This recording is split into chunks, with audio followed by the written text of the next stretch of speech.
Hello guys, मेरा नाम अरविंद कुमार है। चलिए आज आपको हम ग्रामर का एक कंसेप्ट टेंस पढ़ाते हैं। टेंस जो हमेशा हमें टेंशन देता है। ओके, तो आज आपका ये टेंशन हम दूर कर देते हैं। टेंस का हिंदी मतलब होता है काल, जिसका बचपन में हम पढ़ते थे। काल मतलब समय, मतलब जिससे समय का पता चले उसे हम काल कहते हैं। लेकिन ऐसा नहीं है। टेंस और टाइम दोनों में अंतर होता है। ओके, टाइम एक नॉन ग्रामेटिकल कंसेप्ट है, जबकि टेंस एक ग्रामेटिकल कंसेप्ट है। जैसे कि देखा जाए दोनों में डिफरेंस, तो हर व्यक्ति एक दिन मरेगा। मान लीजिए ऐसा सेंटेंस बनाते हैं, तो टाइम के अनुसार ये फ्यूचर है। टाइम क्या है? ये फ्यूचर है। जबकि टेंस की बात करें तो ये प्रेजेंट टेंस होगा, सिंपल प्रेजेंट टेंस। सॉरी,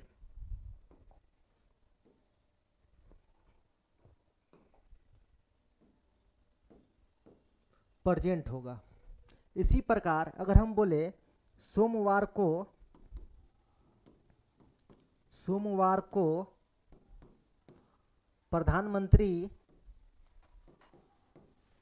प्रधानमंत्री Darbhanga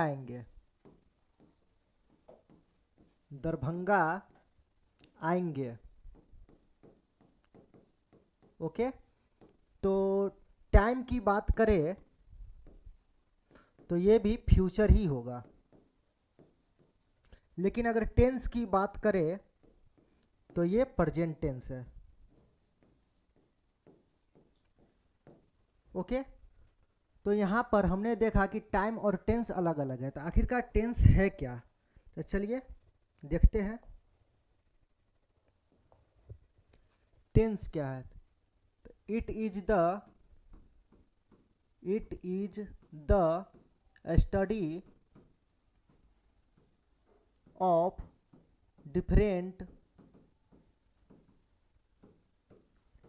different forms of main verb.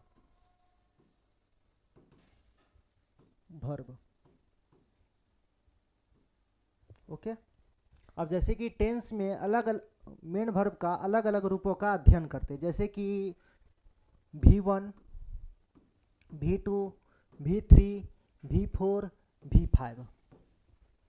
For example go, went, gone, going और गोज। V4 को हम लोग ING फॉर्म भी कहते हैं, जबकि V5 को S या ES लगा करके V5 बनाते हैं। Okay,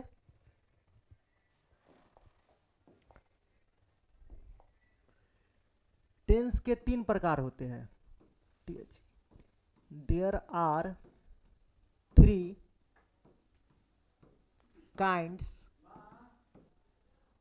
of tense. First, present tense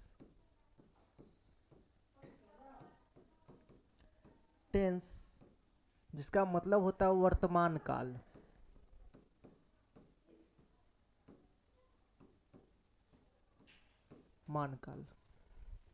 present में होने वाले टेंस को वर्तमान काल कहते हैं, प्रेजेंट टेंस। सेकेंड में हो गया पास्ट टेंस, भूतकाल।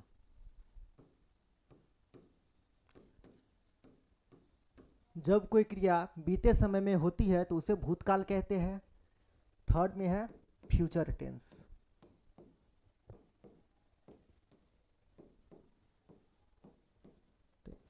भविष्यकाल।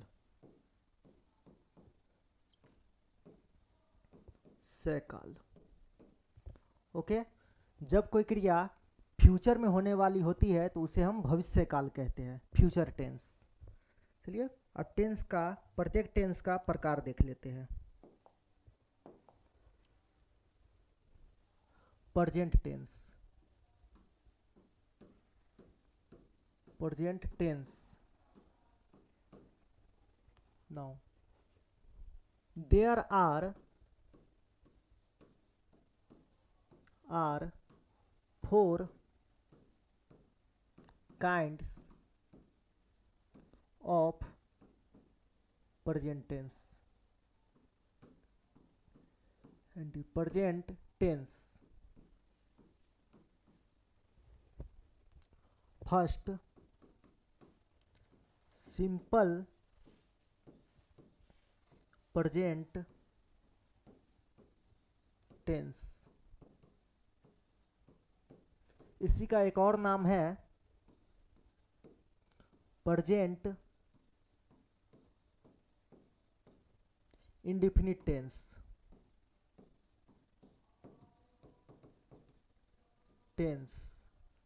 Sorry,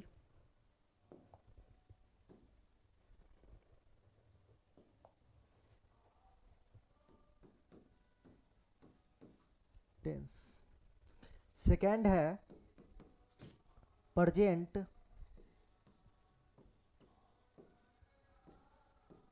continuous tense.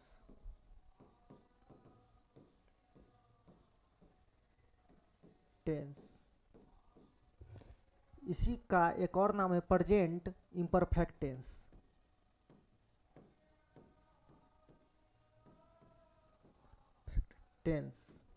इसका एक और नाम है present progressive tense.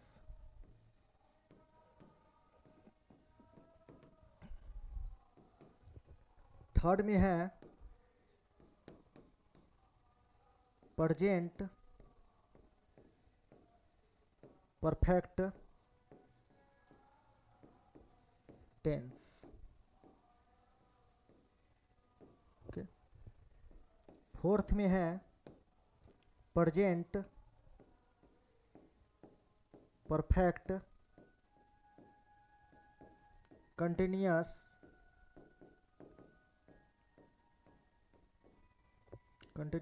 Tense.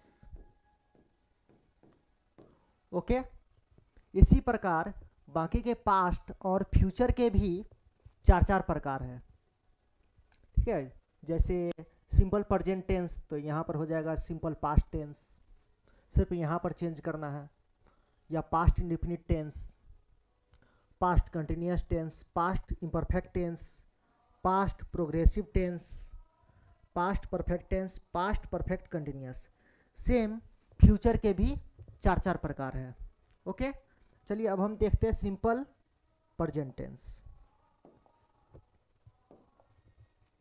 Simple present tense.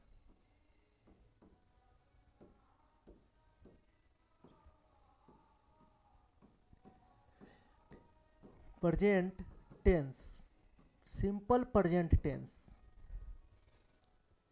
तो जैसा कि हमने पढ़ा था, जिस क्रिया के अंत में ता है, ती है, ते हो, ता हूँ, इटीसी लगे होते हैं तो उसे सिंपल प्रेजेंट टेंस कहते हैं. जबकि ऐसा बिल्कुल नहीं है. कुछ ऐसे वाक्य भी होते हैं जिसके अंत में गा या गी लगे होते हैं, तो उसका अनुवाद भी सिंपल प्रेजेंट टेंस में ही किया जाता है. तो चलिए देखते हैं अब इसका उपयोग कहाँ कहाँ करते हैं. सबसे पहले देख लेते हैं यूजेज.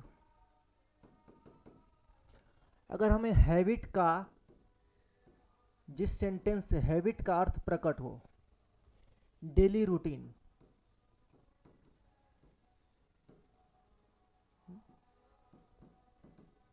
डेली रूटीन, कोई natural event,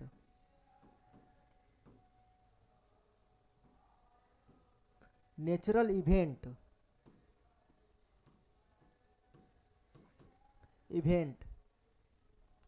universal truth,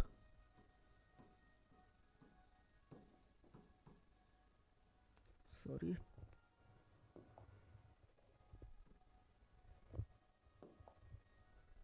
universal truth, conditional sentence,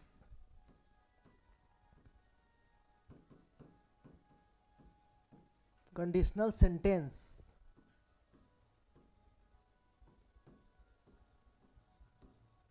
या फिर वैसी क्रिया, भविष्य में होने वाली वैसी क्रिया जिसकी जानकारी हमें पहले से पता हो, या फिर उसका तैयारी हम लोग वर्तमान से ही शुरू कर देते हैं ना। जैसे कि the event which will be in future but it is known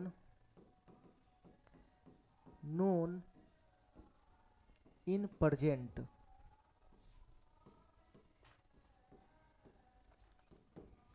For example, habit, मैं सुबह में घूमने जाता हूँ।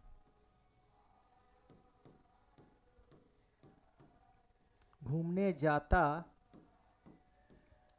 हूँ, ये मेरी आदत है। वह 10 बजे कॉलेज जाती है। उसका डेली रूटीन है, जाती है। अच्छा, कंडीशनल सेंटेंस देख लेते एक। यदि तुम मन लगाकर पढ़ोगे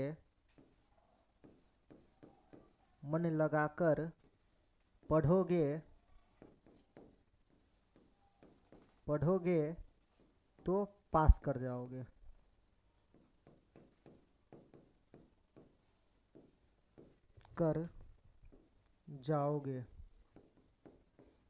ये कंडीशनल सेंटेंस है, कंडीशन लगा हुआ है बट फ्यूचर का है।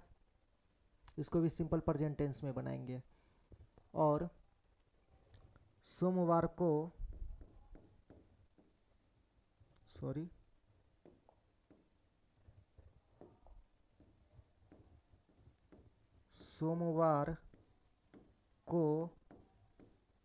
मैं पटना जाऊंगा।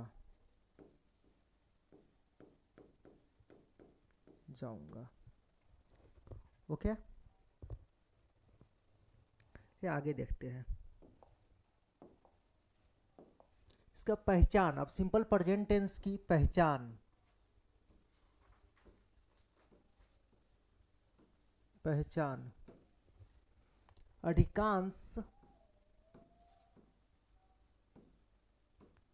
अधिकांश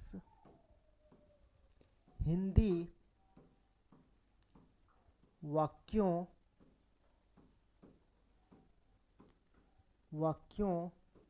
के क्रिया के अंत में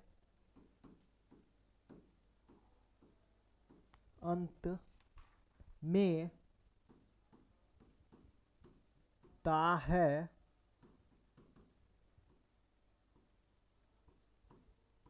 ती है,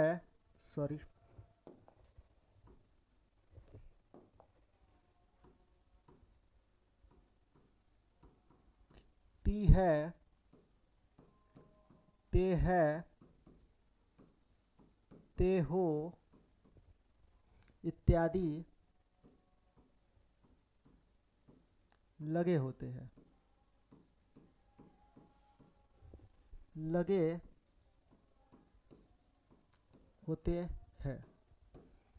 जैसा कि एग्जाम्पल में मैंने देखा था, मैं सुबह में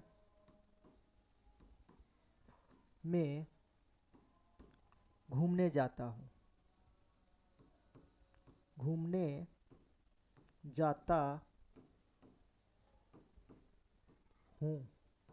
तो यहाँ ताहू लगा हुआ है। ठीक है, इसी प्रकार। चलिए अब आगे देखते हैं structure of sentence. STRUC, structure of sentence.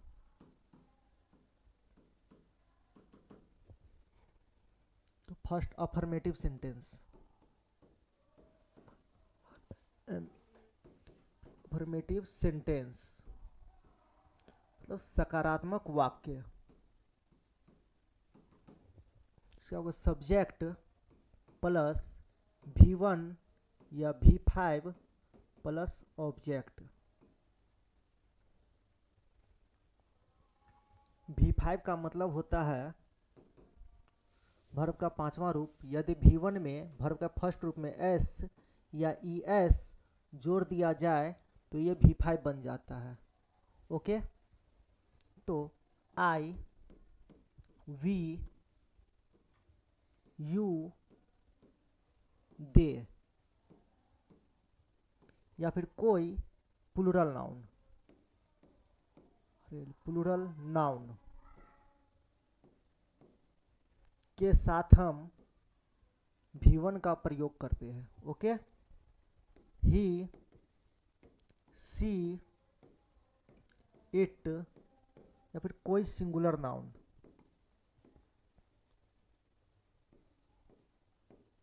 Singular noun के साथ हम V5 का प्रयोग करते हैं। ले V5 बनाते कैसे हैं ये भी देख लेते हैं। अगर मेन वर्ब का अंतिम अक्षर SH, CH, X, O, SS रहे तो इसके लास्ट में ES जोड़ करके V5 बनाया जाता है। जैसे एग्जाम्पल में देखा जाए तो V1 V5, अगर गो है तो लास्ट अक्षर O है तो इसमें ES जोड़ करके V5 बना देंगे। ठीक, अगर VEX, वेक्स में तंग करना, लास्ट अक्षर X है तो इसमें भी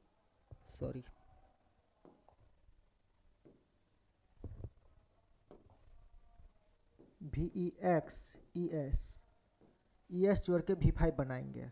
अगर TEACH है, टीच, लास्ट अक्षर CH आ गया तो इसमें भी ES जोड़ करके V5 बनाएंगे। ठीक,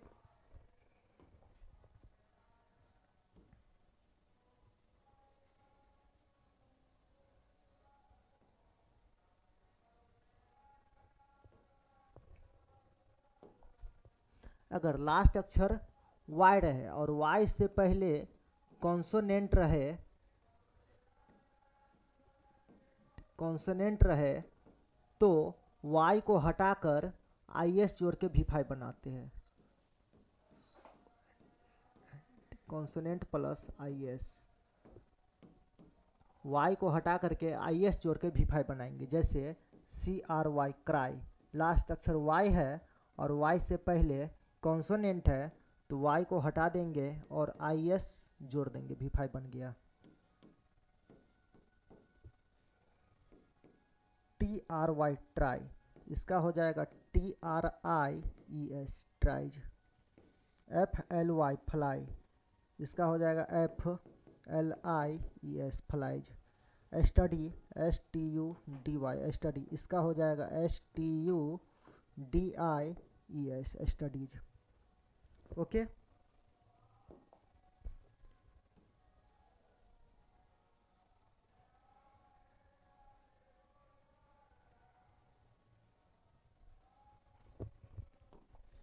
इन दोनों शर्तों के अलावा किसी भी मेन वर्ब के साथ केवल S जोड़ के V5 बनाया जाता है। अदर्स के साथ केवल S जोड़ के V5 बनाया जाता है। ओके, फॉर एग्जाम्पल जैसे READ, रीड, केवल क्यों लिखा जाता है,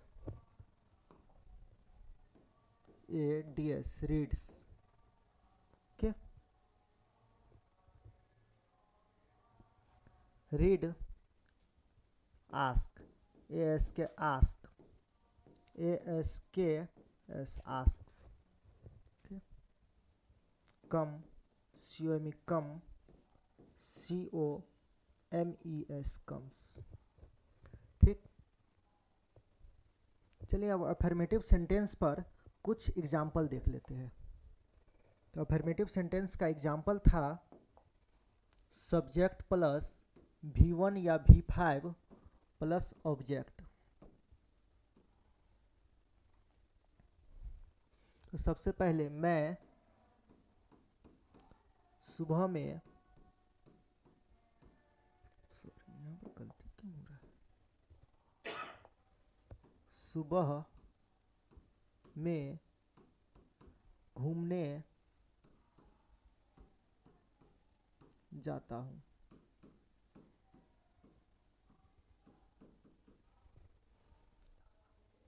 तो सबसे पहले सब्जेक्ट है, सब्जेक्ट आई, उसके बाद वर्ब का फर्स्ट रूप, तो गो टू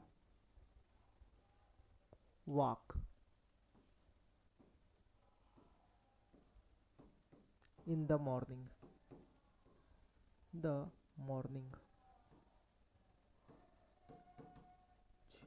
मॉर्निंग। वह 10 बजे कॉलेज जाती है, कॉलेज जाती है। इसका हो जाएगा she goes to college, college at 10 o'clock। ओके, चलिए अब आगे नेगेटिव सेंटेंस नेक्स्ट वीडियो में देखेंगे। तब तक के लिए बाय।